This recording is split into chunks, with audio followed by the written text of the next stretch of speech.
Welcome to In the Zone. I'm your host, Brad Wood. We start out with our weekly recap, where racing had a huge past weekend with Max Verstappen winning the U.S. Grand Prix.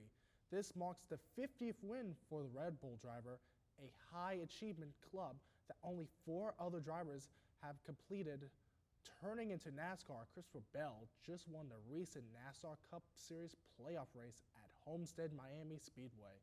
He is on the brink of his first Cup Series, saying, quote, "I am proud of what I have been able to accomplish and looking forward to future races," unquote.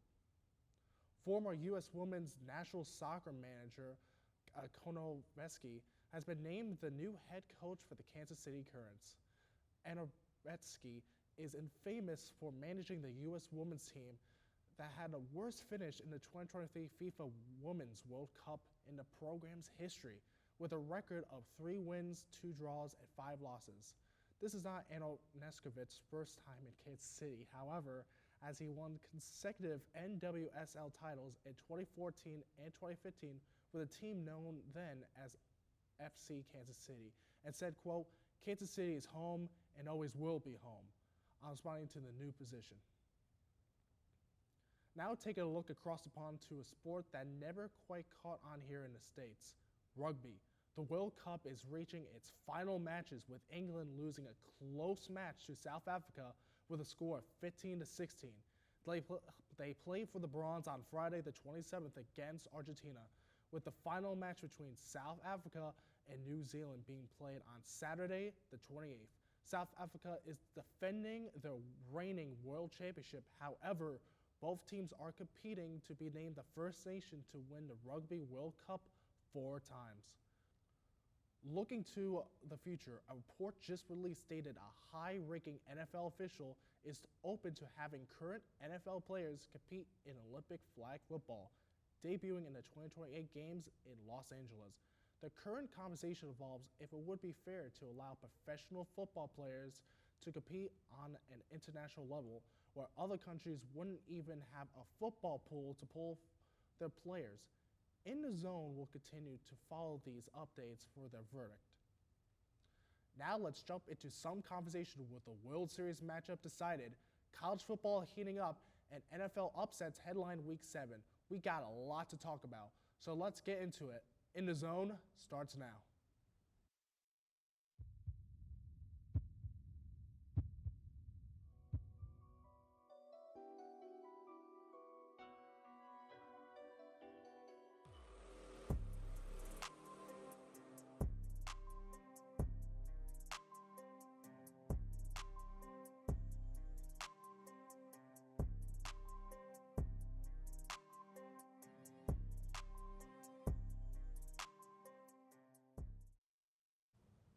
I am now joined by Nate Reichley and Zach Humphreys to talk about the MLB playoffs. The World Series matchup is officially set.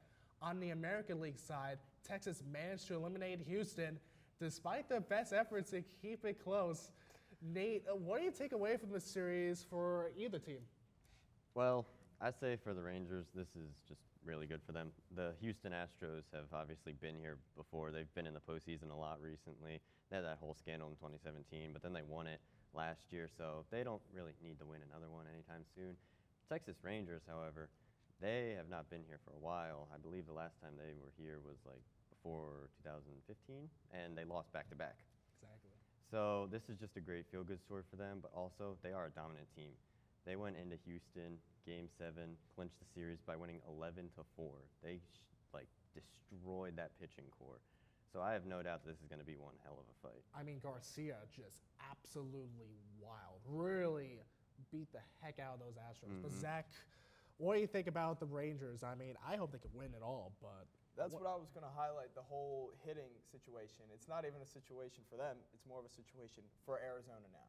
Because now the Arizona pitching was pretty sharp against Philly, but we'll get into that in a little minute.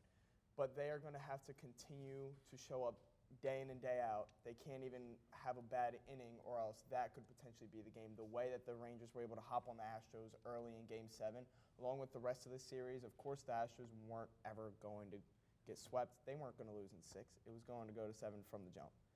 But Texas they came out swinging, and I think that the better team did end up winning at the end of this.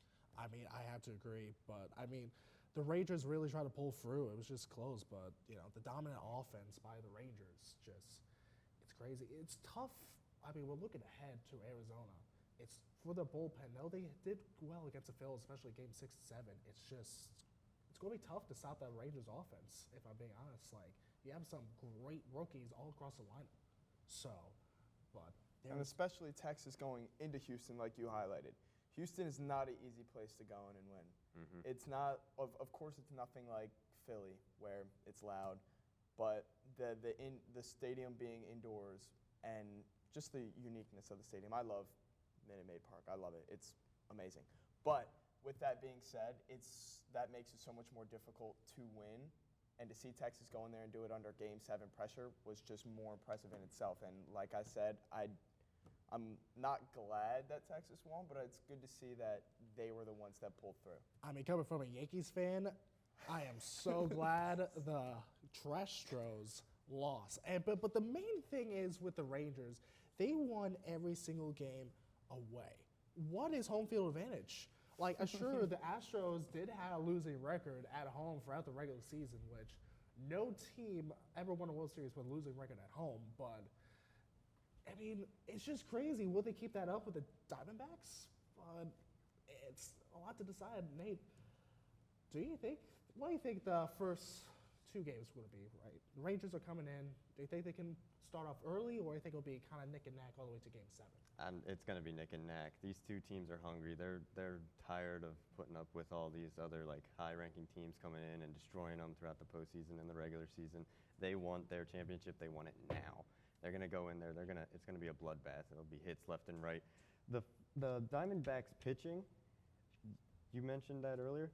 It got real amplified in the last 2 games. So I think as the series goes along, it's only going to get better and better. This is going to be must-see TV for baseball fans and just for everyone in general. It's just crazy that Arizona has a lot of good players, but we're going to talk about them. We'll look at the National League. As much to discuss of a good chunk of the In the Zone crew being a bunch of Phillies fans. The Philadelphia Phillies were eliminated by the upstart Diamondbacks, who gritted out wins that just evaded the Phillies. Zach, what do you take away from this series? I have to take away the fact that the Phillies cannot seem to win without Zach Wheeler on the bump. Zach Wheeler is the kind of guy to go out there and you're getting 8 to 9 strikeouts. That's what he's proved throughout the postseason. It's just rough to kind of follow up. And also, the whole team just seemed to fall apart. The bats just cooled off. And also, give huge credit to Arizona. I mean, I don't think anybody expected them to come in. I think most people were expecting them to lose in 6 and to go into enemy territory in Game 6 and 7 and pull out a win in an area like Philly where, it's loud and it's dangerous, man. Those fans are not, those fans, dude, you go in there wearing any other jersey, even if you're a normal person like me, I'm catching a problem from fans. So, I mean, credit to the Diamondbacks, but I feel like the wrong team won in this scenario. Nate, what do you think? I know you have quite a bit of stats, but the Phillies bats just died off Game 6 and 7. I mean, Castellanos, I believe he only had 1 hit the entire series. It was a home run in the first game. Oh, yeah. The big 4, Harper, Schwarber, Realmuto, and Turner, 1 for 28 in the last 2 games. That's all I really need to say stat-wise. The pitching stepped up. The Diamondbacks, they definitely showed that they were the better team. I don't know if they were the right team, because I do believe with all that Philly has gone through this past 2 years, where they lost in the World Series, lost in the Super Bowls to your truly, the Kansas City Chiefs, by the way, and then just keep being embarrassing in the playoffs with the 76ers. The Philadelphia Flyers are just a travesty of a hockey organization at this point. I don't know if they're going to step up or not. I haven't kept up with them, though. No, you're not missing much. No, I'm missing much. Perfect. But I do really feel like the Diamondbacks, they deserve the win, but I don't know if they were the right team to win. I would have loved to see Philly go all the way.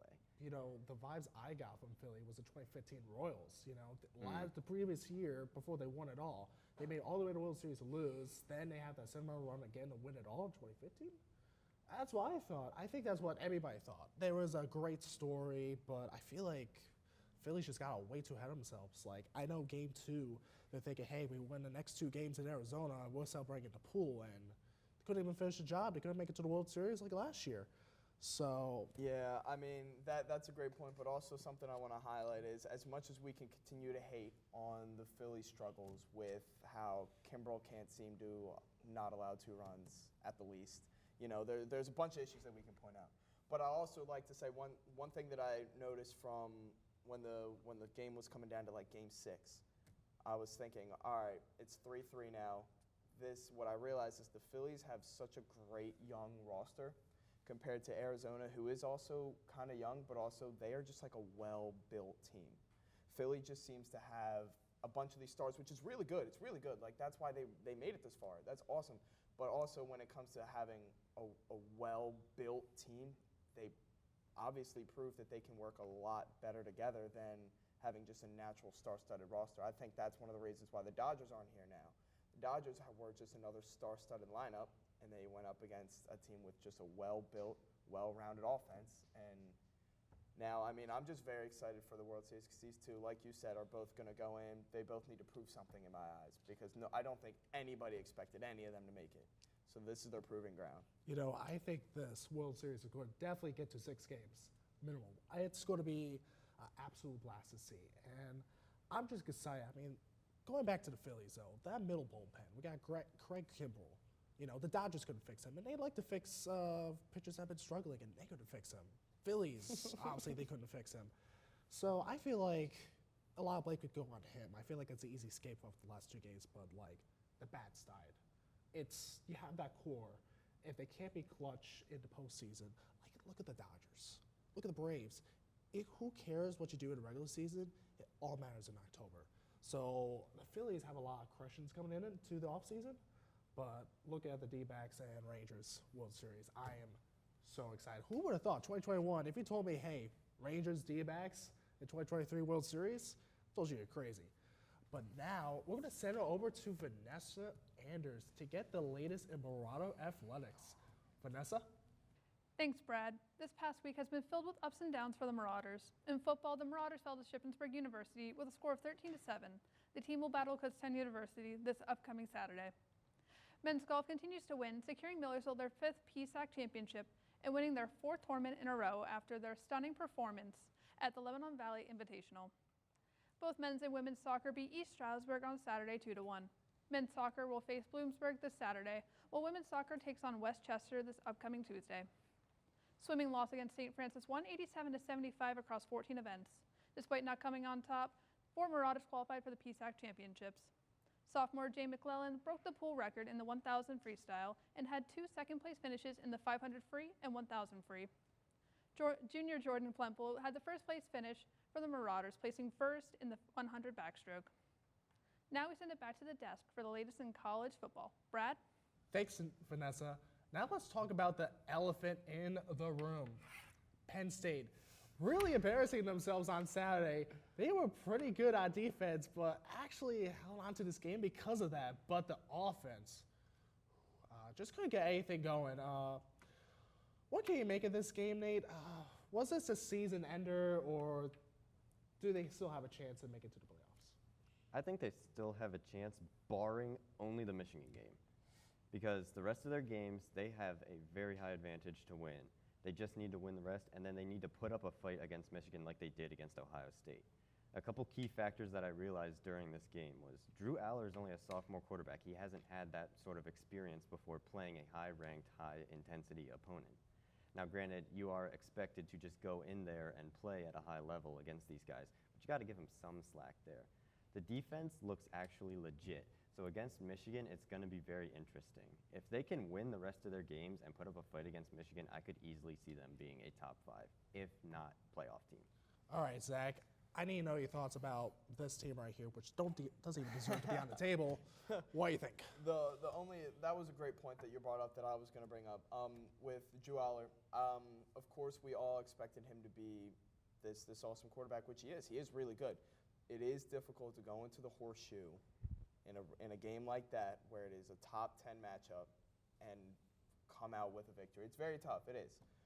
But that's all the praise I'm going to give for him, because then it's when you go 1 for 16 for third down conversions, that's never going to get the job done when you can barely move the ball offensively, no matter and keep getting stuck in these 3rd and longs, that's not going to do it. The only other thing with the Penn State hope is it's praying for an Ohio State loss, because we're going to need to get into that Big Ten championship if we want to see a chance of getting through, or continue to play, like you said, go in, have a great showing against Michigan, have a great showing throughout the remainder of the season, and we don't slow down or potentially lose to Indiana.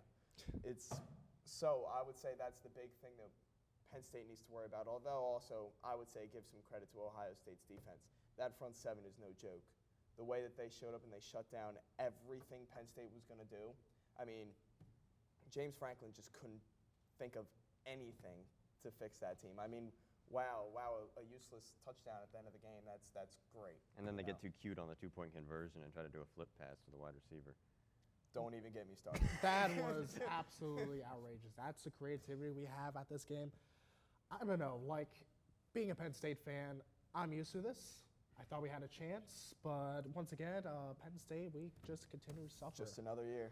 But Penn State went into Columbus as a 4.5 underdog, and everybody knows it is never easy to win on the road, especially in the horseshoe. But looking around the nation, there was some multiple upsets, like Utah beating USC, North Carolina failing. Nate, which upset this past week surprised you the most? I'll tell you which upset didn't surprise me. USC getting their butt kicked by Utah. That team has fallen off severely. I don't know what has happened. Caleb Williams just went from top NFL prospect to looking like bum. Like put me out there. I'll play better. I play flag football here. I'll do better than he does. Like, I'm kidding. Don't. But anyway, I don't know what has happened. The turnovers he is producing is just immense. He's produced 5 turnovers the past 2 weeks, which is too many. He's when you're lost in the head. Exactly. I don't know what's wrong. I don't know if it's connection with his wide receiver room or if it's just the coaching staff, but something is not right with him, and he needs to get it in shape if he wants any hope of being still what he was before. I mean, controversial opinion, I don't think USC really was a strong opponent, if I'm being honest, but I don't get why they're ranked so high early on, and I mean, it lost to Utah. Zach. I mean, the rankings I felt like made sense at the time. You have a guy who, even in the beginning of the season, you think, all right, he's going to be the #1 overall pick. The Panthers, no, not the Panthers, because they're just still bad with their #1 pick. So the Bears are just going to end up struggling, or the Cardinals are going to fall, and it's going to be an obvious pick at the end of the day. Who's going #1, right? With that being said, you got outplayed. That's all it is. That's all it is. Bryson Barnes played fantastic for Utah. He had 4 total touchdowns, 3 through the air, 1 rushing. And although it did kind of come down to the wire, the second half was actually pretty exciting because they started getting back to scoring. They scored pretty early on, but then towards that second half is when the offense started to finally get back into gear. Just unfortunately for USC, man, it's just once again couldn't close it out. They really kind of gave the game away early on, and it was just very hard to get a good comeback going on for USC. I'm just wondering, like, sure, the rank went down, but how do you think? Do you think it will go any higher? Any hopes for if they keep playing the way they do, no. Maybe if they can get their act together, they could be in a bowl game, and Caleb Williams can save his draft stock, still go #1 overall. Like Bryce Young last year was not the Bryce Young that he was the year prior, but he still went #1 overall. I would argue C.J. Stroud was probably better, without a doubt, than Bryce Young, or even Anthony Richardson, just physically built, the physical athleticism there. I would argue those two are better than Bryce Young. I agree. He needs to get back. Now's a funny time to bring up physical when Anthony Richardson is currently out with an injury. That's kind of funny. But also something I just wanted to highlight was, how about Virginia? They went into that game 1-5. They go to North Carolina and they pull out the upset. What a shock, though! Like, who would have thought? I mean, they were. Yeah, the one thing that I noticed was it was a complete shock. But when you go in there and you pound the rock for 228 yards, I mean, what else do you expect? That team went in there ready. They were hungry and they came out with the W, which was beyond me. It's a completely new team. It didn't feel like Virginia. Virginia's just been awful, not really talked about, but they, we'll make a little headlines this week. What do you think about the Virginia game? I personally didn't watch it, but I will say, I know that a lot of people have been giving Drake May, the quarterback for UNC, a lot of hype, a lot of praise and stuff, and he's like a top projected quarterback, probably 4th, 5th round maybe in there, kind of like Sam Howell. I don't see it. I don't see as much of the skill or as much as the talent that I saw with some of the other guys like Sam Howell or some of the previous UNC quarterbacks. I just don't see it. He doesn't play in big clutch situations, in my opinion. And with Virginia Tech, if you lose to a team like that, in my opinion, your ranking just should go down immediately. Okay. I mean, that's why I think as well. But maybe Virginia's beyond the up. I mean, we'll see. It just felt completely different. But transitioning over to the NFL, well, a lot of upsets made this week, one for the books. One of my favorites this week, however, went above and beyond in their pursuit of winning a tough game, possibly cementing themselves as a league favorite team. And that team is the Baltimore Ravens. Zach, is this an overreaction to think that the Ravens are a Super Bowl contender? I think. But what do you think when you saw the game on Sunday? So let me throw this out there. Okay, let me just say this. Lamar Jackson, once again, I mean, he's a walking box office. It's gonna happen, right? Did I expect him to go out there and do what he did? I mean, scoring back-to-back touchdowns? No, not at all. But it's also I also want to highlight we're not even getting on the whole Lamar Jackson praise. I say the whole secret MVP kind of thing is still kind of let's slow the roll here a minute. But also, I think more people are focused on the points that we scored compared to the points we allowed. Our defense shut down Detroit. They couldn't do anything the entire first half. The second half was a useless touchdown. Even shut down their 2-point conversion. They had, I believe, it was 4 punts, and we stopped them on 4th down 3 times. And also throughout that, Geno Stone is also leading the league in interceptions now because he ended up picking off Jared Goff, which isn't much to brag about, but still, when you have a defense like Baltimore has to show it, I mean, once you get a guy like Roquan Smith, there's nothing. He's a working force. To answer your question, though, would I say that they're overhyped? I would say that it could be an overreaction, that it probably is an overreaction, but also that's not just saying, no, they're back to being a crappy team that lost to Matt Canada. They came out.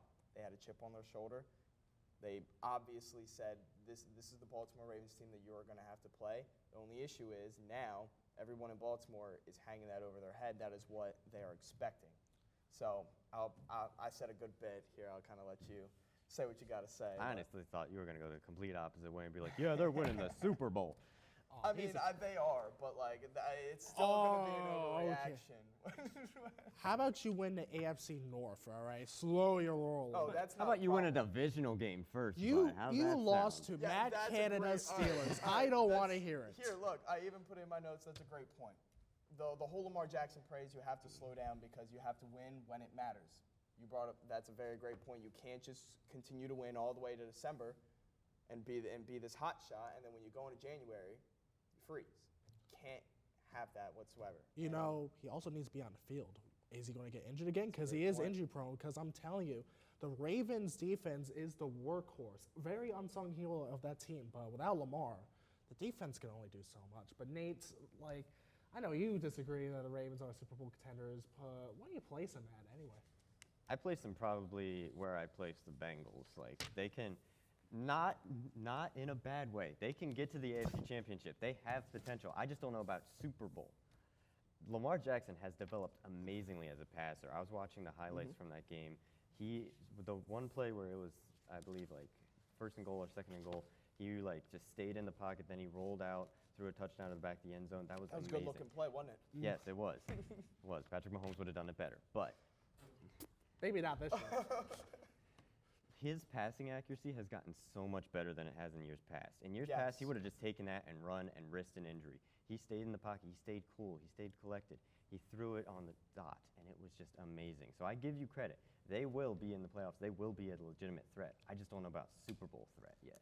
I mean, the only thing I could hope if you're a Ravens fan like you is Lamar stays healthy because Oh, honestly, seeing his arm develop, that was his weak point. His arm wasn't accurate, wasn't really that strong, but we were seeing good strides. But we'll see how the Ravens do. But speaking of an overreaction, the Buffalo Bills visit Bill Belichick and couldn't seem to get anything going until the fourth quarter where Mac Jones channeled his inner Tom Brady and delivered a game-winning drive to beat the Buffalo Bills 29-25. For the Bills, this is their third loss, keeping them a game behind the Dolphins in the divisional standings, along with them matching their loss count from just a year ago. Nate, what is wrong with the Bills when you let Mac Jones, out of any quarterback, beat the Bills? Injuries. They don't have Tre'Davious White or Matt Milano. That should be enough to say it. However, that's not. I have a lot of reasons. So, the run game is one big thing. James Cook is a great running back, but he's not that guy. Also, their O-line isn't exactly doing good at run blocking. So they need to work on that either this season or in the offseason if they want to have a legitimate chance of winning the Super Bowl. Their defense collapsed in big moments. They let up a 75-plus yard drive to Mac Jones, and Mike Gesicki hit the gritty at the end of him on him. Worst thing I've ever seen in my entire life. And the X factor, Josh Allen. He has too many turnovers this season. He threw 4 against the Jets. They lost that game. He threw 1 this game. They lost. It's just, you need to be consistent. If he's the number 1 ranked quarterback in fantasy right now, but he has 7 turnovers, which is just, it's iffy. It's in that league leading area with Jalen Hurts at the same time. He's got a lot of interceptions.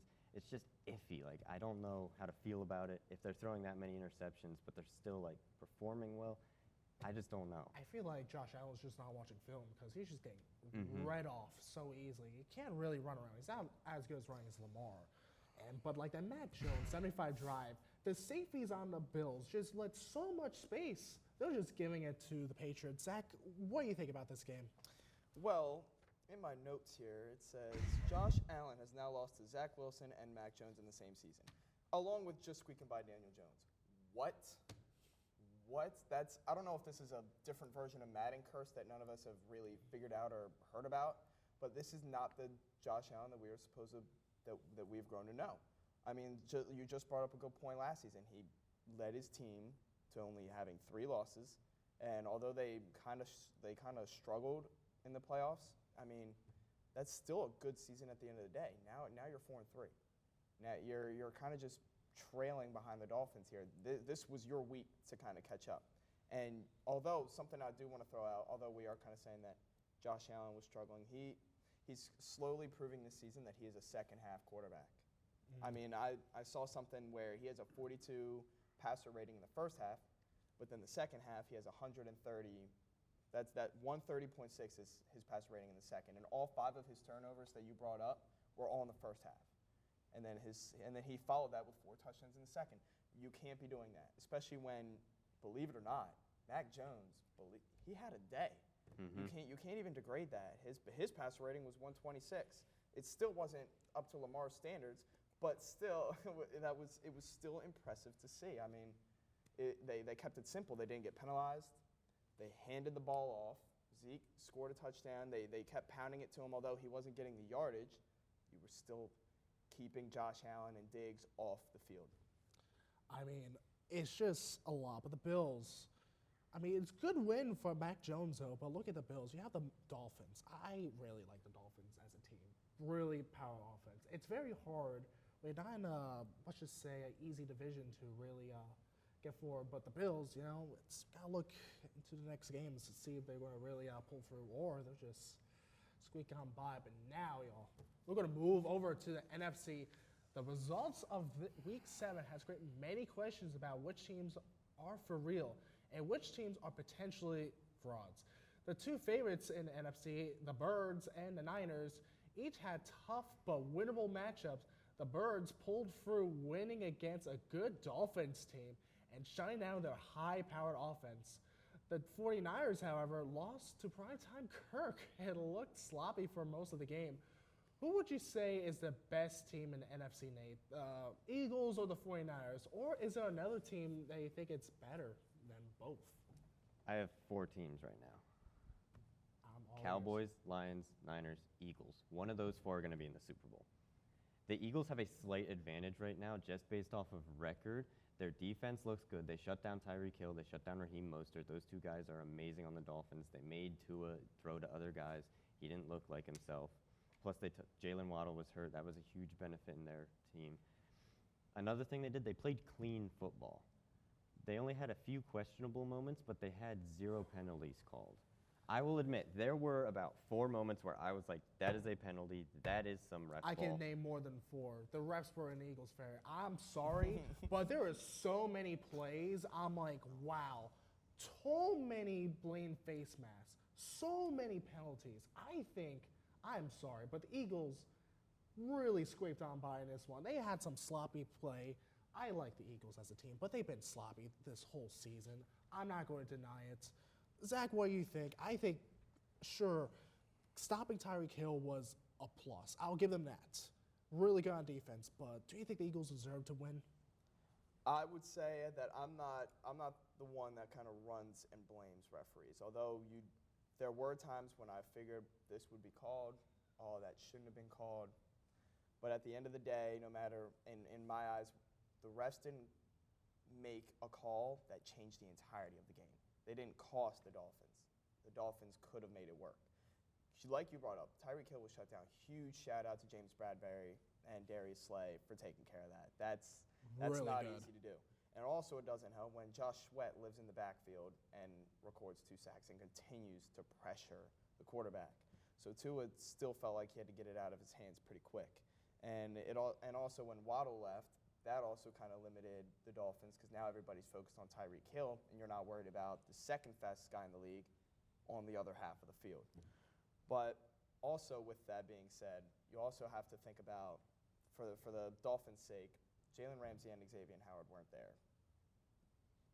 With that being said, the Eagles looked pretty good. A.J. Brown had a great game.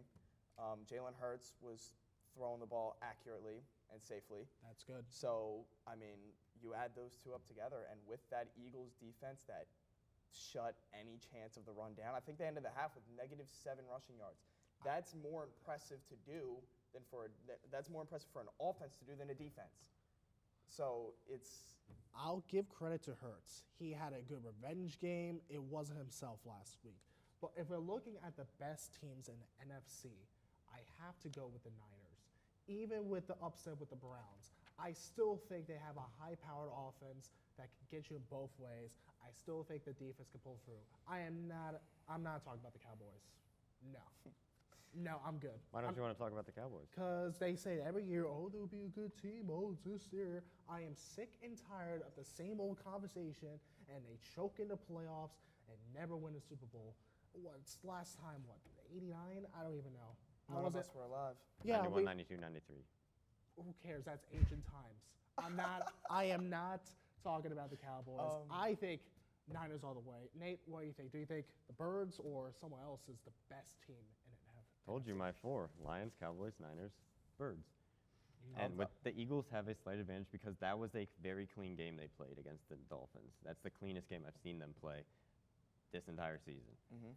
I just need to keep those 3 in contention, though, because you never know. Any given Sunday, we saw that with the Lions and the Ravens. I'm not going to say that the Ravens got lucky. Oh, no, they the came in and Lions, they kicked their butt. The Lions, however, beat the Chiefs. Don't think I forgot about that. Thursday Night Football, Super Bowl banner ceremony. We get our butts handed to us by the Lions. I mean, I was really about to say that. We kick out the Lions. I mean, they will run for a brick wall for any win. They're a tough. Especially for that head coach of theirs. Oh, Lord have mercy. They are a tough, evenly distributed team. I don't think there's much weaknesses. Chiefs are looking a little bit weak, but screw them. But the Lions, they definitely have a good shot. I got you. Although I was going to agree with your Niners take, but I'm going to spin it around a minute. How about prime time Kirk Cousins, baby? What a show. What a show. He didn't help me in fantasy. It wasn't going to work. But still, prime time Kirk showed up. And although the only worry that I had is the reason why he showed up, the Niners offense didn't seem to really get it clicking. My issue is without Debo. Mm-hmm. It's known that Purdy, and Debo, that's just the duo there at San Francisco. When he was out, he really struggled to really find anybody else. I mean, it's great to see Kirk Cousins doing fairly well. But that will do it for this episode of In the Zone. For Nate Reichley, Zach Humphreys, Vanessa Anders, and the entire In the Zone crew, I'm Brad Wood. Thanks for tuning in. We'll see you right here next week on In the Zone.